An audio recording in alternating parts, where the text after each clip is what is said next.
One day I'm gonna be everything I wanna be. I don't let it get the most of me. One day I'm gonna be free. I wanna be everything I'm gonna be. My future right in front of me. One day I'm gonna be free. I wanna be free. Then let me be free. From the depths of darkness, a voice emerges. A host with a fire burning in his soul. With a heart of steel and a spirit unbroken. He rides on two wheels ready to claim his throne. Amidst the chaos and the thunderous roar, insane wheels rise as a force to be reckoned with. Fueled by the power that only metal can bestow. He takes his stand, refusing to submit. Insane wheels hear his battle cry. A metal mayhem that will never die. With engines roaring, he paves his way. A legend in the making, day by day.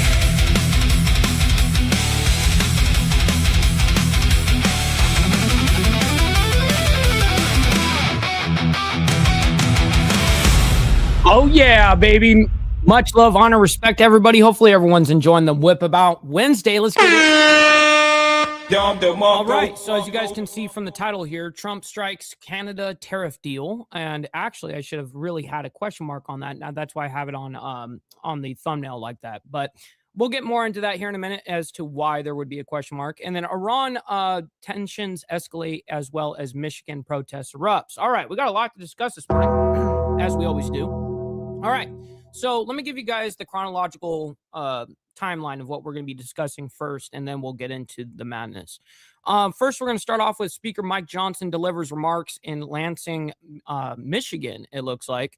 So we'll have that queued up for you guys as well. We got the anti-Islam agitators clash with pro-Muslim supporters in Michigan. This is the way that they're reporting it, by the way. I mean, literally, they didn't specify bikers. They didn't do any of that shit. Or Jake Lang. They didn't even use that in any type of titles. And then we're keeping an eye on Florida. There's a couple of things going on regards to their race. We got Florida face-off. Brian Donalds and David Jolly sailed to primary wins in governor's race. And then we have Florida Representative Corey Mills loses GOP primary and amid House ethics probe. Then we're going to be discussing about the whole Canada tariff situation, okay? There's very specific details on this. It's not a deal yet. There is no deal yet. There's an outline for a framework for it, essentially. And they have 3 days to make sure it happens. So yesterday would have been last night at midnight or whatever is supposedly when the new tariff, the 50% tariffs were going to be implemented. But an hour and a half before midnight, he basically pulled out of that and said, we'll give it 3 days to figure this out. And we'll get more into that. I have the written up explanations on all these things, and we'll be breaking that down when we get to it. So we'll just hold off for right now. Then we have Alaska primary update. Sullivan Peltola advances in key Senate race. This over there, obviously in Alaska. And then, of course, Dearborn protests. Chaos erupts at anti-Islam rally in Michigan. So we got a lot of craziness we're looking at here. Then, of course, we're going to get into the Middle East a little bit. It says Middle East war, no talks between U.S. and Iran, Trump says. Trump says there are no talks or conversations going on or scheduled with the Islamic Republic of Iran. The naval blockade remains in full force and effect. The Hormuz Strait is open and operating. All water mines have been removed or detonated. Thank you for your attention to this matter. Okay, so that's what we're going to be discussing this morning. We got a lot to discuss, as always. Quickly, let's do our call to actions, and then we'll get into the madness. Make sure you guys hit that like button, double tap that screen if you guys are on the vertical side. I very much appreciate it, and it's free to do so. You know what else is free? Is hitting that subscribe button. This is what we do Monday through Friday. And, of course, listen, we have members only on Saturday morning where we don't discuss any of this shit. Speaking of members, please consider becoming a member starting only at $4.99 a month, making sure we're not breaking the bank out there with anybody, but check it out. This is what allows us to be on these airwaves as well as have these lights on. So thank you guys for becoming members and staying members. Little side note here, follow my Instagram at BallValveTV, where I post everything behind the scenes of not only my life, but as well as the show, Millennial Food Time, breaking news, as well as politics, all that great shit. It's a great way to get a hold of me one-on-one. And of course, we have a Discord server for all of you legends in the IWF. Make sure you guys join up on that where we break news. It's us as a community in there as well. Go in the video description down below for the invite link. And last but not least, we're doing a fundraiser right now for ourselves here on Insane Wheels, obviously. We're trying to raise money for a new camera. So the camera that we're going to be getting is a used camera, and it's still going to cost us $2,000. So we're fundraising right now, and let me see the exact number that we have. We're at $115 out of $2,000 towards the camera.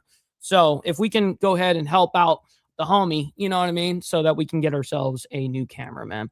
All super chats, super stickers, gift and memberships, and membership signups are, of course, all going to be presented live and shouted out onto the show. But if you guys like to skip that YouTube 30% brutal cut that they take from your hard-earned cash, denied. Well, we have these platforms that are scrolling around the screen at any time. You can donate to those, and I get 100% of the proceeds. And of course, we'll read out loud anything that comes our way, just like a normal super chat, so you'll still be heard. All right, we got the email scanning. Good morning to everyone, man. We always appreciate having all of you guys in here. We got Easy Frank and Pablo. Good morning to you, gentlemen. We got Brother So Loud from the Boondocks of North Carolina. Shout out to my man. We got Naomi in the building. Shout out to you as well. We got Gary. Good morning, kind sir. We got KP in the building as well as Shadow. Good morning. We got Carney, Vanguard, and OG Steve. Easy Facts. We got Barbie as well up there in Canada. We're going to be speaking a little bit about Canada this morning. We got Quick Shoe as well. Good morning. Great to see you. We got Brother VC as well. And chatting with Stacks. Good morning to you guys, man. All right. Is that the Lucy cam? No, essentially this camera that I'm using now would end up becoming the Lucy camera. You know what I mean? We got Rabbit of Chaos. Good morning to you as well.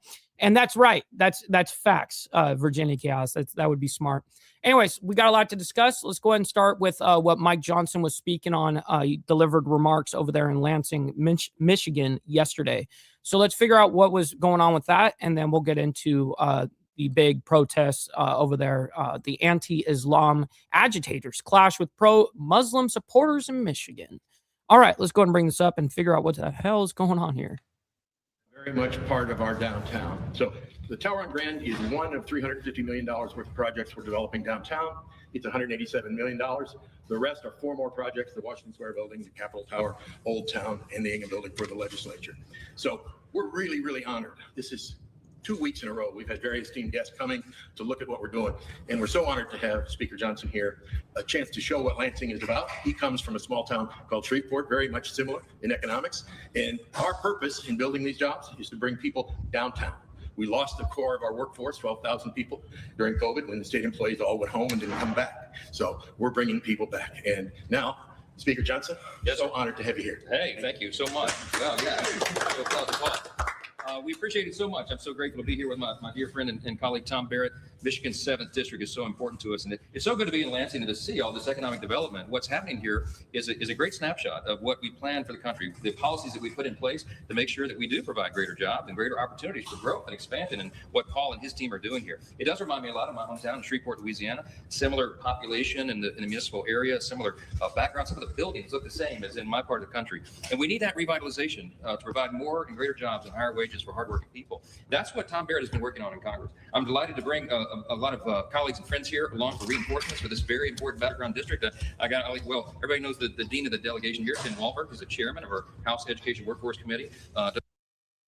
I really don't care about any of these, things about like all these people that, okay, I really don't care. Let's skip ahead. Regulatory relief, so you can have more construction and more building like this, and also to provide greater jobs and higher wages. The big beautiful bill, the Working Families Tax Code, is a great example. We were looking at the stats this morning. The average Michigander has $3,131 more in their pocket.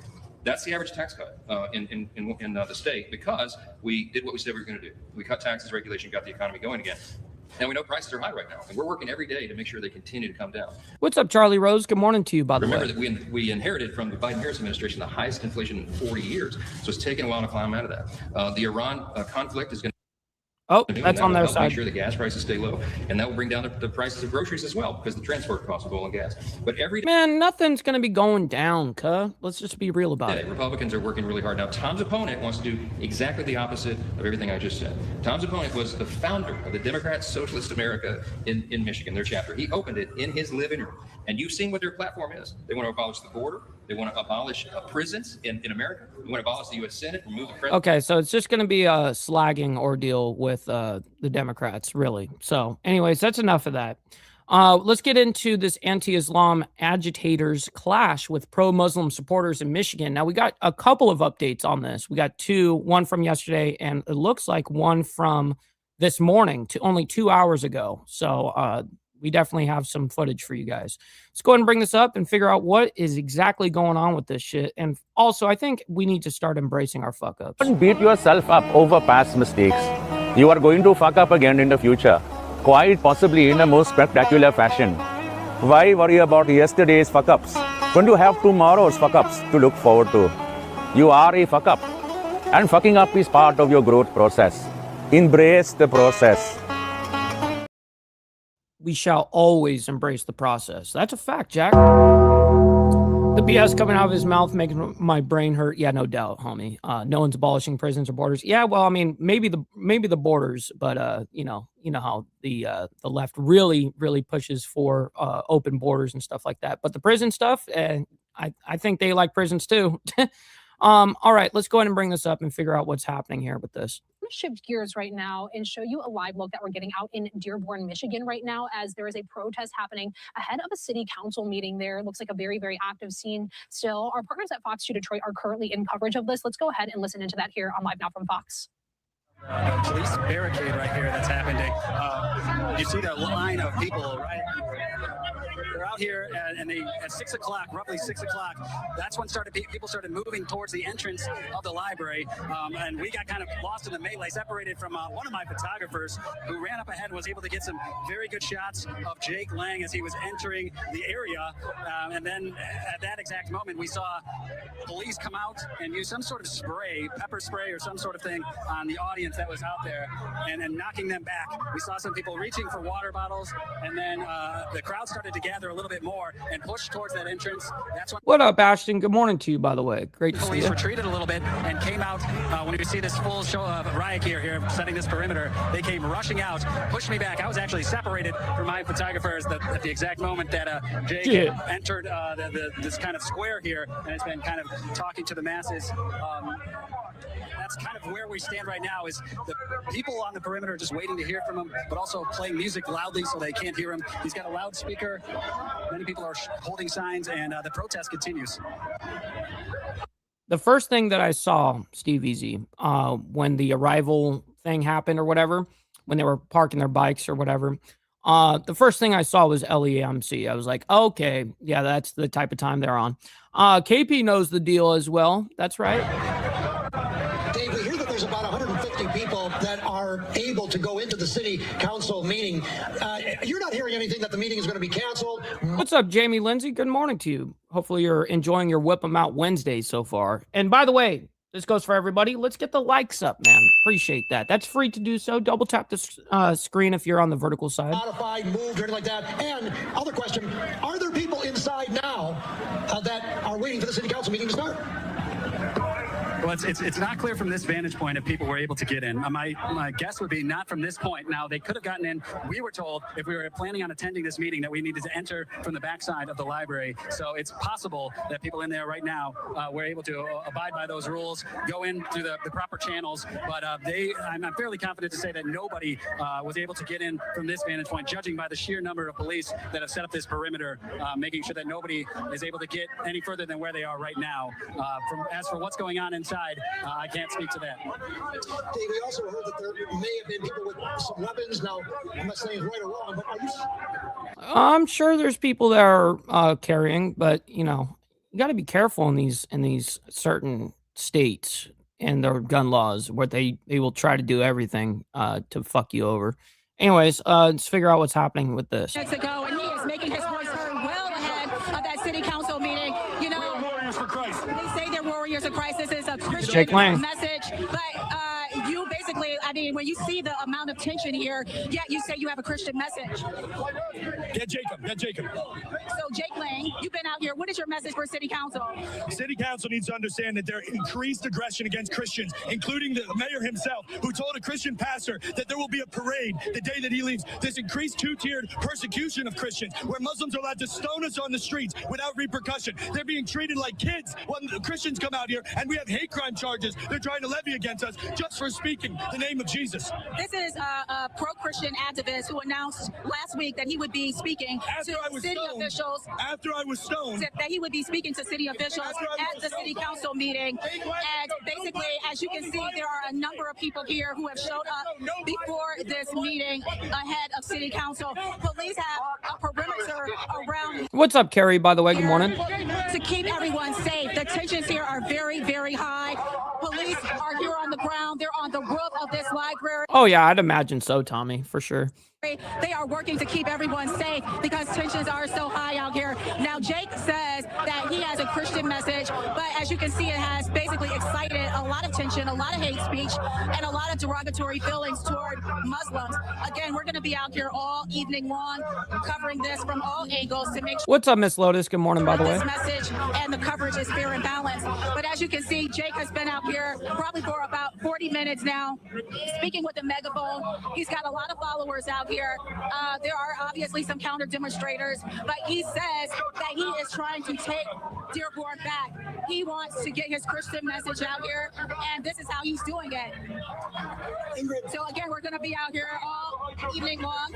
He's going back in for round 2. I was stoned. You say you were stoned. There were arrests that were made. Did you see stones being thrown at me on camera? There were arrests that were made. Did you see stones? Did you watch the video? And again, we're going to be out here. Did you see Now he's pressing her.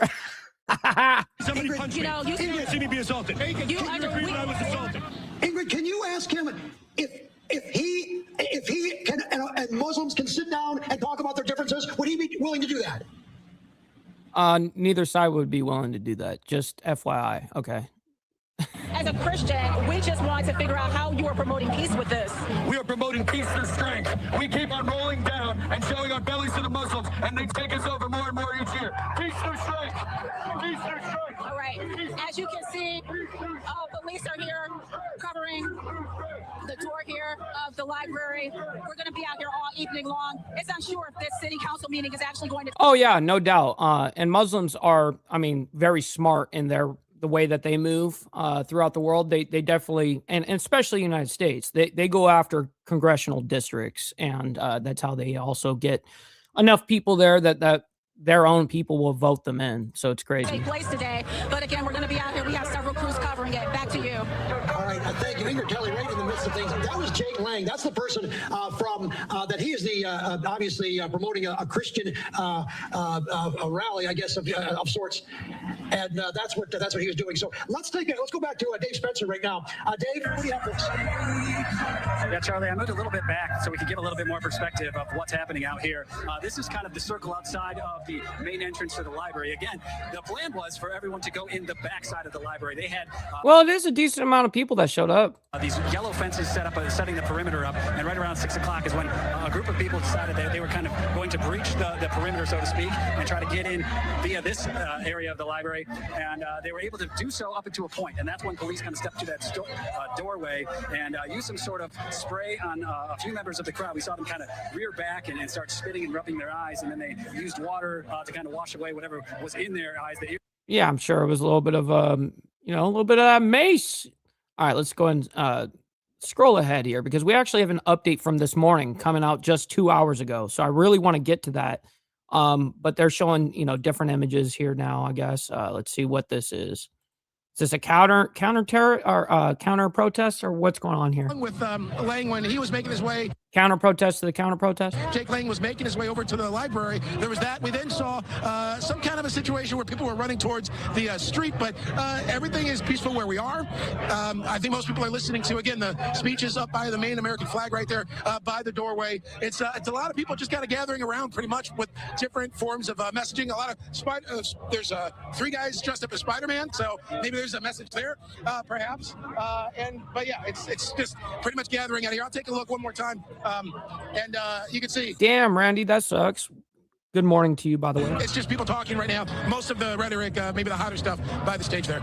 Dave Kitchen, why don't you hold right there for us just a moment? We do have some pictures from inside of the Centennial Library. This is where the city council meeting is supposed to take place. There's the inside. Now, I was told that they had to move the meeting from the regular city hall city council chambers to the library, because they have about 150 seats. That's all. Obviously, the council people are not there, although the meeting is supposed to start around 7 o'clock. Some people are in the audience. And I heard what Jake had to say in there as well. I heard not the entire thing, but I think I heard the majority of it. Let's see if we get any other images here. We're just kind of scrolling through this because this is a long piece of coverage that they did here. With water bottles that were supplied by other members of the crowd. And then... Okay, I don't care about none of that.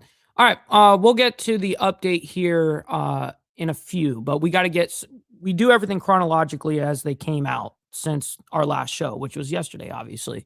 So we have to pay attention to Florida real quick. We have some races going on down there. So Florida face off.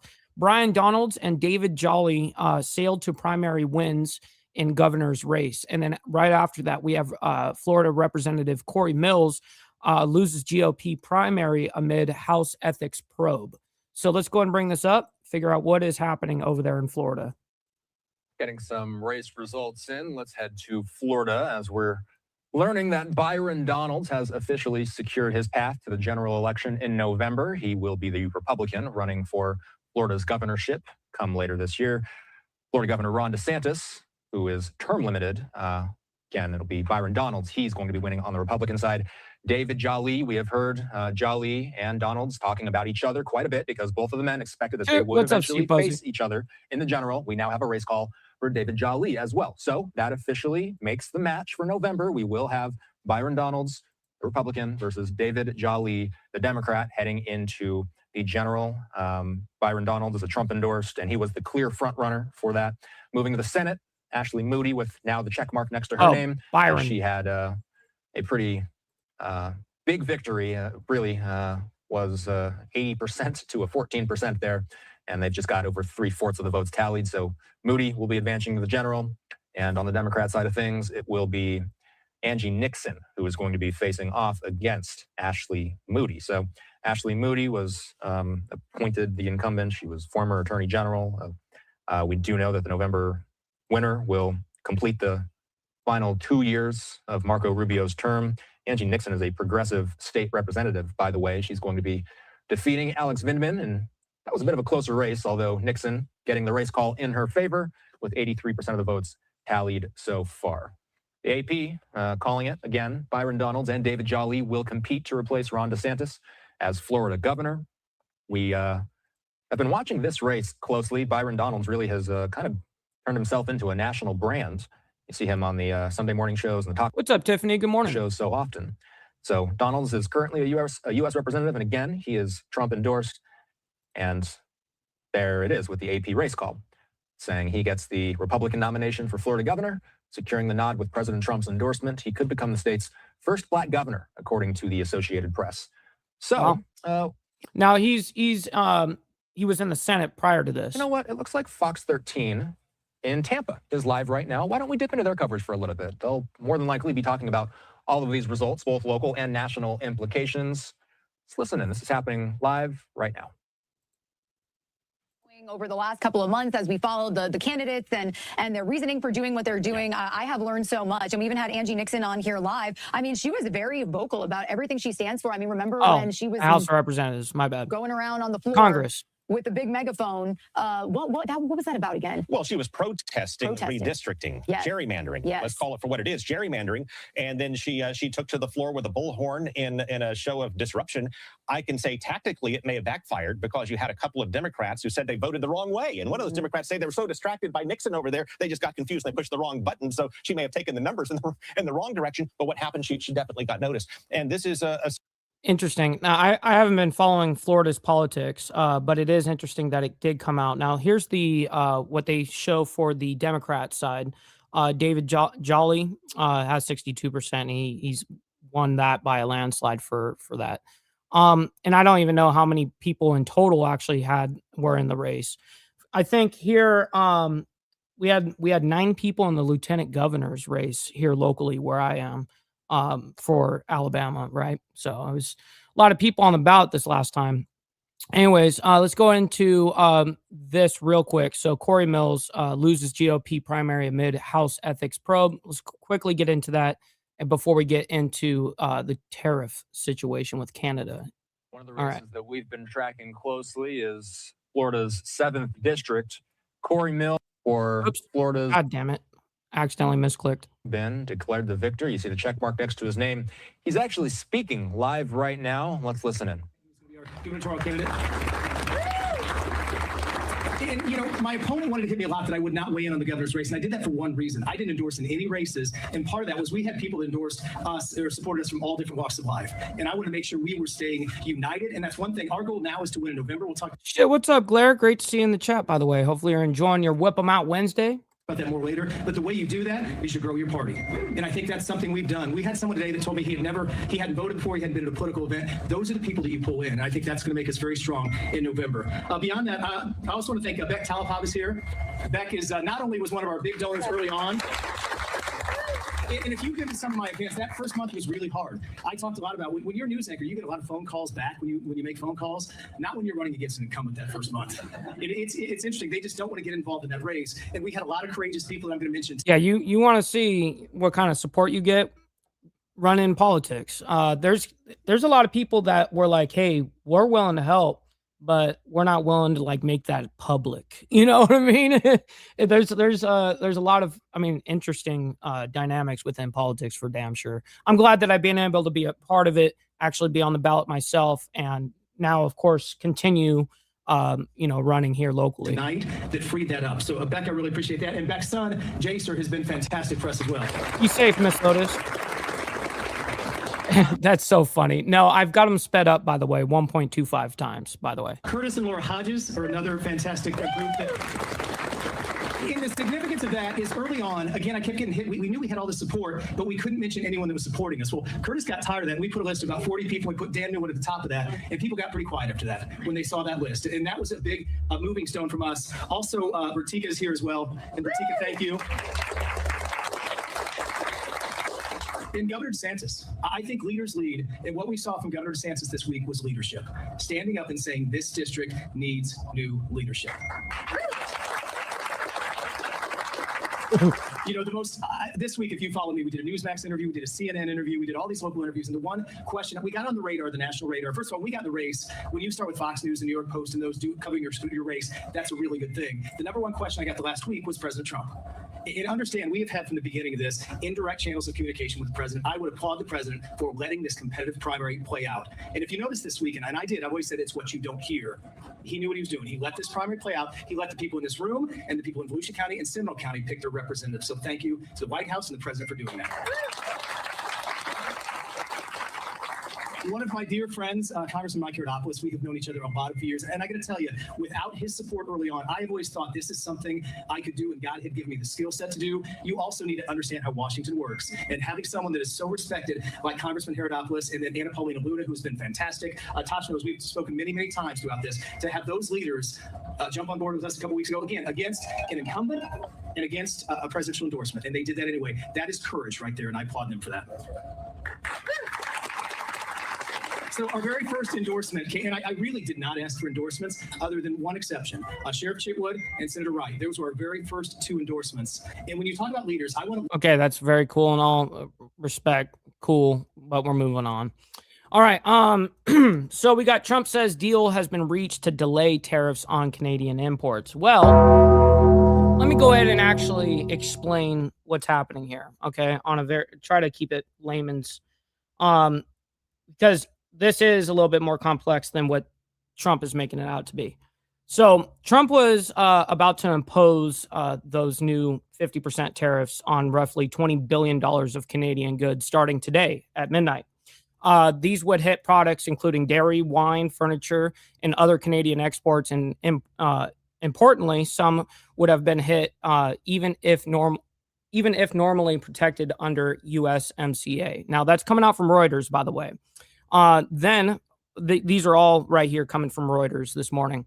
Those tariffs did not take effect at midnight. Trump announced a 3-day pause, saying the U.S. and Canada had reached a deal. Now, Canada isn't calling it completely finished yet. Prime Minister Mark Carney says there has been substantial progress, but key work remains. So this is better understood as a preliminary agreement / framework that still needs final details. The fight is largely about cars, dairy, and alcohol. Washington wants better access for American products and changes to Canadian trade barriers. Canada wants relief from existing U.S. tariffs. Autos remain one of the biggest sticking points. They now have 3 days to finish this. If they finalize the agreement, the threatened tariffs could be avoided long term. If negotiations break down, the tariff threat still remains. So, bottom line on this is a major de-escalation, but I would not tell anybody straight up like this is somehow a deal being made or it's been finalized or anything like that. That's kind of the way that Trump and the mainstream media kind of made it out to be, and it wasn't that. So this coming out, let's go and figure out what they are. This coming out 11 hours ago, by the way, and this happened yesterday evening. Some breaking news. We're learning that President Trump has made a deal with the Canadians to delay tariffs on the country. There ain't no deal yet. There's a framework, which is a great thing. I just said it's a great de-escalation move, but it's not a deal yet. Sent this out on Truth Social saying, I have paused the 50% tariffs against Canada that were scheduled to kick in tomorrow morning for a 3-day period, based on the fact that Canada and the USA, subject to the finalization of documents, have a deal. The Great Keystone XL pipeline, long ago killed by sleepy Joe Biden, may be awoken from the grave. Thank you for your attention to this matter. He signs off President Donald J. Trump. Live look at the White House, where as we get this breaking news, it's about 10:51 in the nation's capital. The announcement, which Trump made on his Truth Social platform, it's basically buying time for more negotiations, and it, for now at least, avoids another strain in a tense relationship between Canada and the United States. Trump's import taxes would have hit about 5% of what Canada ships to the United States every year, includes products ranging from hockey sticks to yes, very, very true. Tongue depressors, according to the Associated Press. Again, President Trump making this announcement, saying he's delaying the 50% U.S. tariffs on $20 billion worth of Canadian imports after the two countries reached a last-minute deal hours before the sanctions were to go into effect.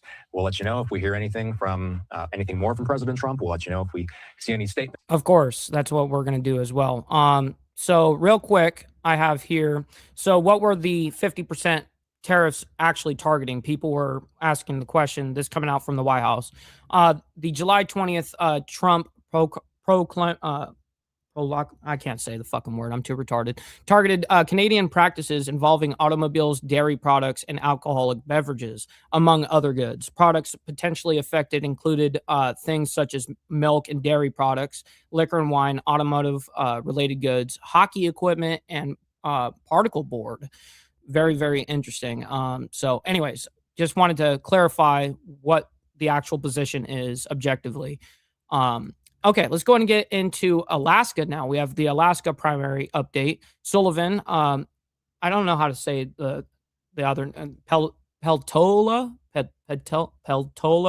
advances in key Senate race. All right, cool. Let's go ahead and figure out what's happening over there in Alaska in their primaries.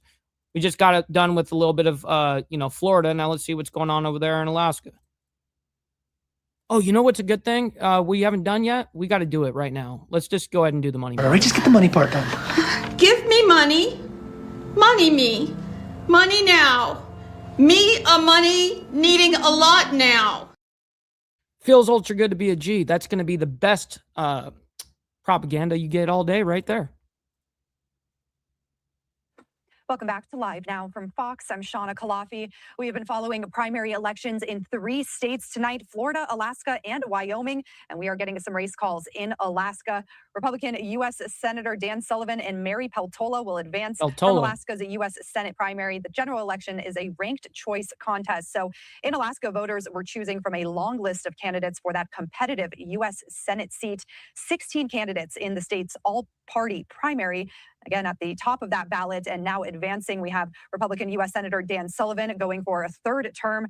and facing Democratic former U.S. Representative Mary Peltola. Oh, I can objectively tell you that she is playing with you. Otherwise, she would have just kicked you out of here a long time ago. Let's give you a look at those numbers as we have them so far. So the top 4 out of those 16 candidates will be on the ballot in November. As you can see, Peltola and Sullivan advancing. And we have another. What's up, Prez? By the way, good morning to you. Daniel Great to see you in the Sullivan chat. also getting a small number of votes also on one of those 16 contenders for this very competitive U.S. Senate seat.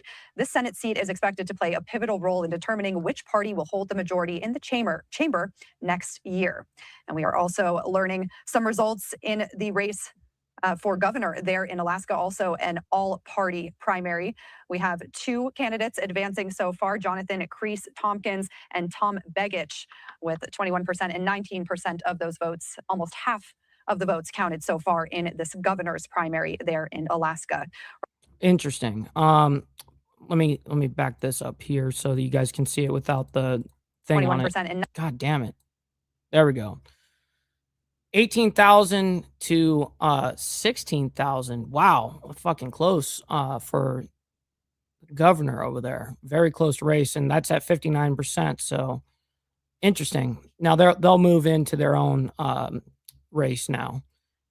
Okay, let's go on and get into the update we have on Dearborn protest. Chaos erupts at anti-Islam rally in Michigan. Now, obviously, we already covered the front half of it being reported from yesterday. Now we have an update from 2 hours ago, right before we basically started the live stream. We had this. So let's figure out what is happening. And quickly, I think everybody, again, we need to reiterate that we need to embrace our fuck ups. Don't beat yourself up over past mistakes. You are going to fuck up again in the future, quite possibly in a most spectacular fashion. Why worry about yesterday's fuck ups when you have tomorrow's fuck ups to look forward to? You are a fuck up, and fucking up is part of your growth process. Embrace the process. We will absolutely always embrace the process here at Insane Wheels. All right, let's go and bring us up, figure out what is happening here. Chaos here over in Michigan. You can see some of the aerial video that's coming into our newsroom as we follow this developing story here with the help of our Fox 2 Detroit team. Now, Dearborn police making several arrests after a large protest that were sparked by the arrival of anti-Islam activist Jake Lang. Fox 2 Detroit's Robin Murdoch joining us live in Dearborn with much more on what happened. And I'll say, Robin, that video is definitely unbelievable. Yeah, you know, it's pretty quiet out here now. Very different scene than what it was like, Josh, in that video just a couple of hours ago. What's up, brother 13? My man, great to see you in the chat. And enjoy the shadows. Happy Whip 'em Out Wednesday. And everybody, listen, real quick. Let's get the likes up, man. I very much appreciate it. Double tap the screen. It's free to do so. You don't have to like it for everything that the chaos that's going around the world, but you guys can like it for me and what we do here on Insane Wheels. So thank you for that. And there were hundreds and hundreds of demonstrators that descended on Dearborn as part of this event that happened out here last night, the city council meeting. There were several arrests. Police, they are expected to release numbers a little bit later on today, specific numbers about how many people were taken into custody. All of this, though, happening because of right-wing activist Jake Lang coming to town as part of his Christian crusade. Now, as you know, Lang served 4 years in prison and was pardoned by the president following his involvement in the January 6th insurrection. Now, police from several agencies, some wearing riot gear, could be seen outside of the Centennial Library ahead of that city council meeting last night. There was yelling between Lang supporters and some counter protesters that were out here, both sides very passionate about their beliefs. You could also see pushing and shoving at times. Demonstrators at one point, they even knocked down barricades, all of that leading up to the city council meeting. I want you to take a listen now to what Jake Lang and the Dearborn mayor had to say last night. Tell me that white Christians are not being invaded. How can you lie to our faces with your taquilla? This is an invasion on all fronts. Our people are being pushed out of the workplace. We're being pushed out of city council. That's, you know, even though he's yelling and all that, you can almost feel like there's a sense of bullshit there, you know? Just saying. Mug face of the taquilla Muslims needs to be wiped off these people's faces. They are attacking the idea that all of us can belong to America at the same time. There are people outside tonight whose idea of America is much smaller than ours. An America where belonging comes with conditions, where your name matters. Good morning, Mountain Woman, by the way. Good morning. Great to see you. Where your ancestry matters, where the direction in which you pray somehow determines whether you are sufficiently American. I reject that vision for our country, because what matters is not the articles of your faith. What matters is the content of your character. Now, that was the Dearborn mayor speaking right after Lang spoke to the city council last night. He started ripping up the Quran and then was Real quick, we got Brother So Loud coming in with the 10 spot saying, great content, bro, but I will take a bite of that sandwich. Well, absolutely. You know we're about to get some sandwiches, man. You know the deal. Man, motherfuckers talk all the shit they want. But you see me, I'm sitting up here snacking on this big-ass sandwich, not getting a fuck. Kiss my dick, motherfucker. That's a fact, Jack. Hey, Brother So Loud, I very much appreciate that. Making it rain in the chat. Let's freaking go. escorted out of the meeting by police. Police do tell us that there were no significant injuries last night, so that is a good thing. We are live here in Dearborn. I'm Robin Murdoch, Fox 2 News. And Robin, I wanted to ask you, because off the top there, you were talking about the arrests that were made later on today. We should get kind of more specifics. Do we know when we're going to get that? But also, if they're going to release photos, tell us where these folks are from, any of that. Yeah, I did talk with the lieutenant with the Dearborn Police Department actually just a few minutes before I began talking to you right now. And he did mention that he is hoping within the next couple of hours to get those numbers together. And he does hope to have a complete breakdown of exactly where the people were from who were arrested. So just a couple of hours, we should have some clarity as to how many people were taken into custody and where they did come. Yeah, appreciate that, Grandy, by the way. We do this Monday through Friday at 10 a.m. Central Standard Time. So 11 a.m. Eastern. Monday through Friday. But it was a For very an hour. long night for investigators out here, so they're still just trying to get everything together. Back to you, Josh. It is loud over there. Can't hear anything. Okay, sounds good. Let's move on into, we have a couple of things here, actually. So we have an update, Middle East war, no talks between U.S. and Iran, Trump says. So Trump actually puts out, there are no talks or conversations going on or scheduled with the Islamic Republic of Iran. The naval blockade remains in full force and effect. The Hormuz Strait is open and operating. All water mines have been removed or detonated. Thank you for your attention to this matter, President Donald J. Trump. All right, let's go and bring this up, figure out what's happening here. Okay. President Trump here at the top of the It's just coming out an hour ago. On Truth Social saying, quote, there are no talks or conversations going on or scheduled with the Islamic Republic of Iran. The naval blockade remains in full force and effect. The Hormuz Strait is open and operating. All water mines have been removed or detonated. Thank you for your attention to this matter, President Donald J. Trump. Thank and you, as Chip. we continue to talk Appreciate about that. the Strait there of Hormuz, you can see what is a post from Iran International English saying Iran and Oman will soon issue a joint statement announcing a new passage through the strait, separate from the southern route. That's according to an Iranian lawmaker who is the deputy chair of Iran Parliament's National Security and Foreign Policy Committee. Still a lot of questions about exactly what that means, so we'll keep you posted here on Live Now from Fox as we get additional information. Right now, I do want to bring in Miad Maliki, a senior fellow at the Foundation for Defensive Democracies and a former senior Treasury official, to discuss what all of this means. Thank you so much for taking the time to be here with us. Thanks for having me. Of course. And I want to start off by talking about these comments that were made by President Trump, essentially saying that no talks are scheduled and the Strait of Hormuz is open. He provided that statement on Truth Social, but there's been a lot of talk about exactly whether or not the strait is open and whether or not there is that direct line of communication between the U.S. and Iran. Okay, so I'll go ahead and fetch the numbers as of the last 4 or 5 days or whatever for you guys. But we saw Thursday at the slowest we had seen it in a minute, where there were 7 ships that transited through the strait on Thursday. But the numbers did go up to, around 20. They were kind of averaging about 20 per day.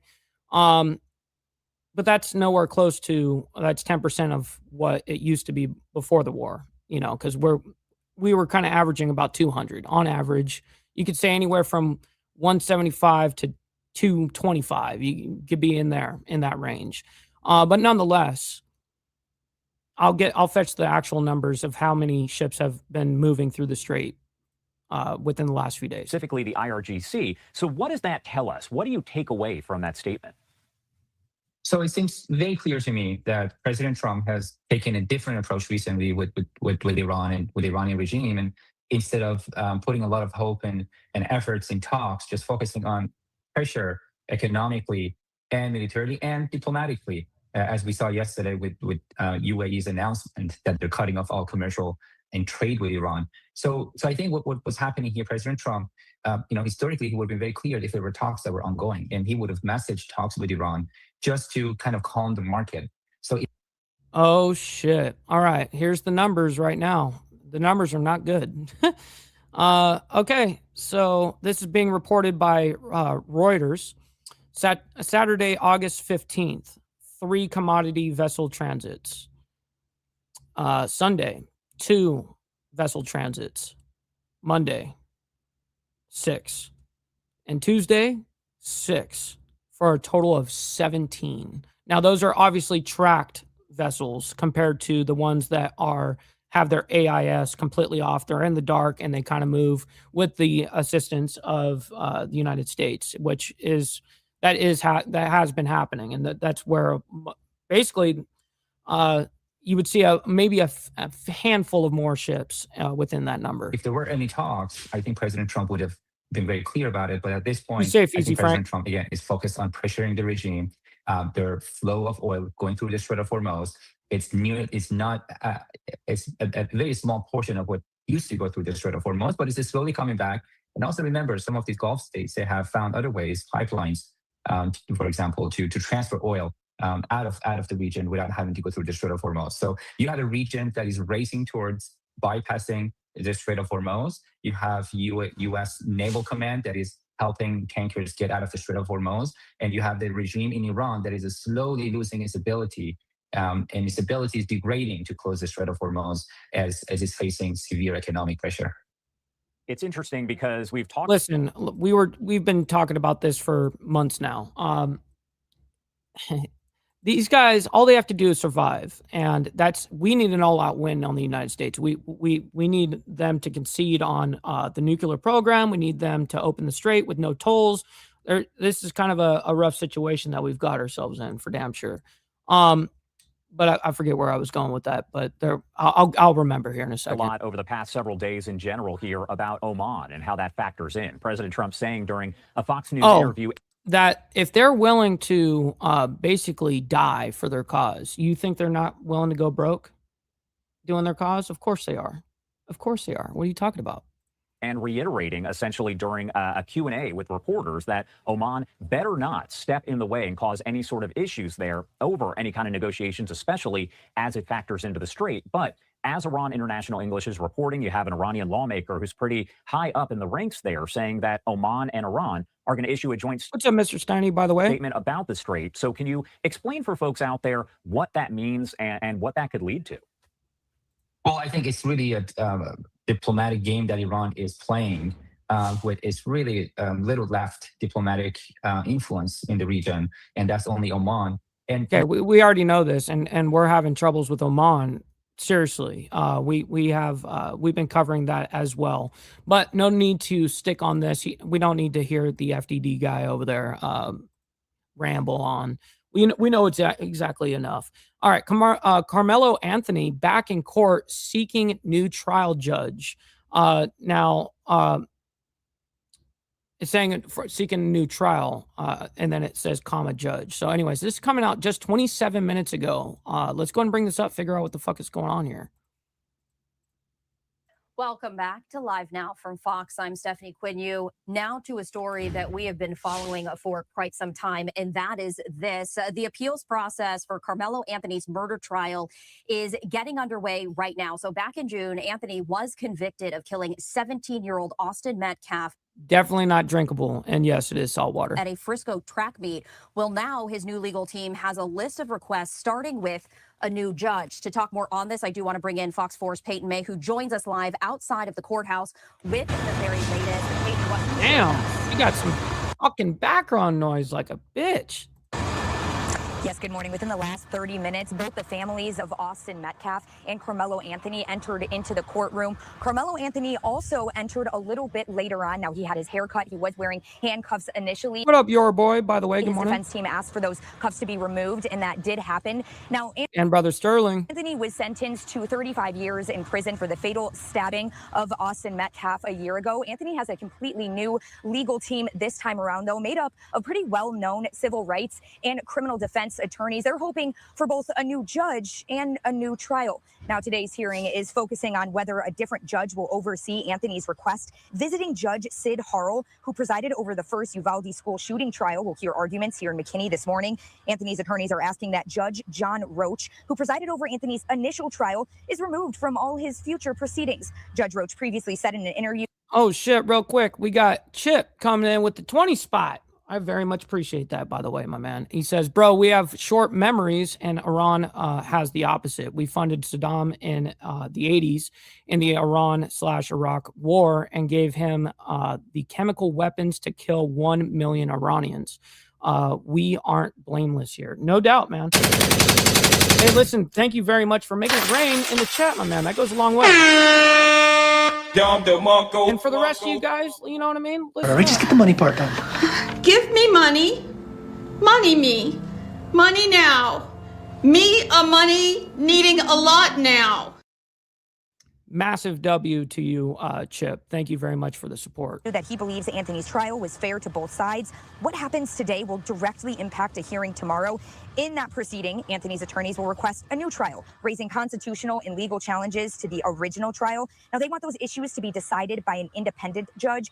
If Judge Roach is recused today, another judge will sit over tomorrow's hearing for a new trial. But if he isn't, Anthony's attorneys will be arguing for a new trial before the same judge who stated the first one was fair. Now, inside of the courtroom right now, members of the public and the families of Anthony and Metcalf are listening to the defense team. Right now, defense attorneys are playing an interview that was recorded previously with the previous judge, that judge saying that he prepared for this trial for 8 months. He had no ties to the Metcalf family, and all he wanted was a fair trial. We will continue to bring you updates. There are no cameras allowed in the room right now, though. Of course not. Reporting live in McKinney, I'm Peyton May. And Peyton, before we let you go, did Anthony's family speak to the media before they walked inside the courthouse? Jesus, they cranked up the wrong person. It's unsure right now if they spoke to any members of the media. There are limited media and public seating in there right now. So going into the courthouse, we weren't able to catch a glimpse of them before heading in. All right. Well, we'll definitely be following along with you about the very latest. Peyton May with Fox 4 Dallas. Thank you so much for that report. And this is a social media post from Fox 4 News talking about live updates from Collin County as convicted murderer Carmelo Anthony seeks a new trial and the recusal of Judge John Roach. I did want to share just a little bit more information as we continue to follow all of this right here. This is some more information there on your. It says right here, Collin County jury found Anthony guilty of first-degree murder in connection with 17-year-old Austin Metcalf's fatal stabbing on April 2nd of 2025. Down here it says Judge Roach said he believes the trial was fair on to both sides, despite there being no black jurors on the jury.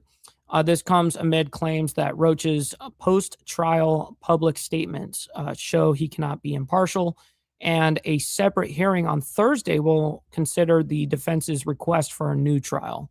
And yeah, you can pretty much assume that he's not going to get that. So anyways, we'll be following it. That's what we do over here. Anything that we present, we do our best and our damnness to make sure that we follow along with the story and present what we see. All right, listen, ladies and gentlemen, I can't thank each and every single one of you guys enough, especially in the members and you guys that donating, hanging out, hitting that like button, all of that shit. It all adds up. It allows us to do this Monday through Friday. And then, of course, we have members only on Saturday morning, man. So it's always a good time. Make sure you guys get the likes up on the way out. I very much appreciate the likes, man. Double tap the screen if you're on the vertical side. Listen, we'll be back tomorrow morning for more of the World's Madness. We've got the Diamond Effect tonight at 7:15 Central Standard Time. It's going to be a good time. So anyways, much love, honor, respect to everyone, and God bless. We'll see you guys very soon. From the depths of darkness, a voice emerges, a host with a fire burning in his soul, with a heart of steel and a spirit unbroken. He rides on two wheels, ready to claim his throne. Amidst the chaos and the thunderous roar, insane wheels rise as a force to be reckoned with. So can bestow. He takes his stand, refusing to submit. Insane wheels hear his battle cry. A So make